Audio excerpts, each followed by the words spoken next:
আমরা 3 বোন। আমাদের বাবা মার অনেক আদরের সন্তান আমরা। আমি 3 বোনের মধ্যে মেঝো।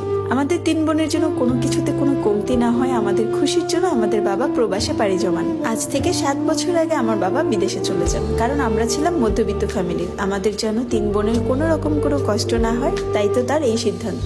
আমাদের বাবা প্রবাসে যাওয়ার 2 বছর পর আমার বড় বোনের বিয়ে হয়ে যায়। তারপর আমার বড় আপুর ভালোভাবে সংসার কাটতে থাকে। আমার বড় আপুর জামাইয়ের 2 ভাই ছিল, মানে আমার দুলা ভাই আর তার একটা ছোট ভাই ছিল। বড় ভাইয়ের সাথে আমার আপুর বিয়ে হয়, আর তার ছোট ভাই সৌদি প্রবাসী।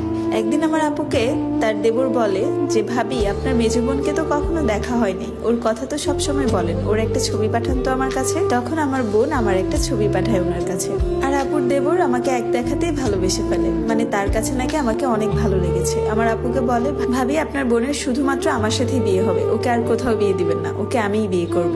আর এতে আমার বড় আপুর রাজি ছিল, কারণ আমার আপুর চোখের মণি ছিলাম আমি। সে ভেবেছে একই বাড়িতে যদি 2 বোন থাকে তাহলে এর থেকে খুশির আর কি হতে পারে। তারপর আমার আপু আমাদের বাড়িতে বিষয়টা জানায়। আমাদের ফ্যামিলির লোকজনও রাজি ছিল আর বলেছিল যে আপুর দেবর বিদেশ থেকে আসলে আমাদের বিয়ে দিবে। তখন তো আর দেওয়া যেত না, কারণ তখন আমার বয়স মাত্র 13 বছর ছিল।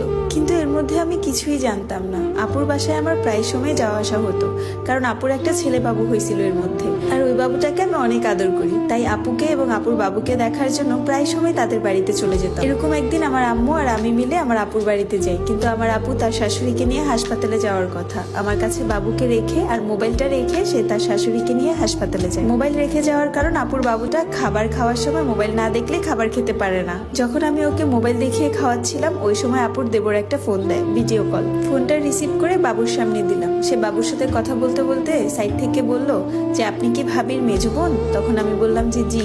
তখন সে আমাকে বলে, আপনি জানেন আপনার সাথে কথা বলার জন্য আমি কত অপেক্ষায় ছিলাম, কতবারই না ভাবির কাছে বলেছি আপনার নাম্বারটা যেন দেয়। তারপর আমাকে বললো, আপনি তো আজকে বাসায় চলে যাবেন তাই না? আমি বললাম যে জি। সে বলল, আচ্ছা বাসায় যেয়ে আমাকে একটা কল দিবেন, আপনার সাথে অনেক কথা আছে, আর আপনার নামে একটা বিচারও আছে। তখন আমি একটু অবাক হলাম, আমার নামে বিচার? আমার নামে আবার কে বিচার দিবে? তারপর সে ফোনটা কেটে দেয়। বেশিক্ষণ আর কথা হয়নি, কারণ সেও ভয়ে ছিল, না জানি আপু আর আম্মু মিলে তাকে বকা দেয়।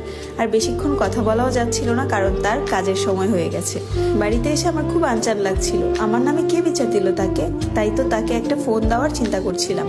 হঠাৎ করে মার ফোনটা হাতে নিয়ে 12:30টার দিকে তাকে একটা ফোন দিই, কারণ ওই টাইমে তার কাজ শেষ হয়। সে ফোনটা রিসিভ করলো। তারপর আমি তাকে জিজ্ঞেস করলাম, কেন বলেছেন ফোন দিতে? সে বলল, কেন বলেছি ফোন দিতে জানো? তখন আমি বললাম, কেন? সে বলল, তোমার আর আমার যে বিয়ে ঠিক হয়ে গেছে সেটা জানো? আমি তো আকাশ থেকে পড়লাম, কি বলে এই লোক, আমি তো এগুলো কিছুই জানি না। তখন সে আমাকে বলল, তোমার আম্মু আর তোমার আপু সব জানে। আমি তাকে তাড়া দিয়ে বললাম, আচ্ছা ঠিক আছে এখন রাখি, আম্মু জেগে যাবে, আমি বাহিরে এসে ফোন দিছি। তারপর সে আমাকে জিজ্ঞেস করলো,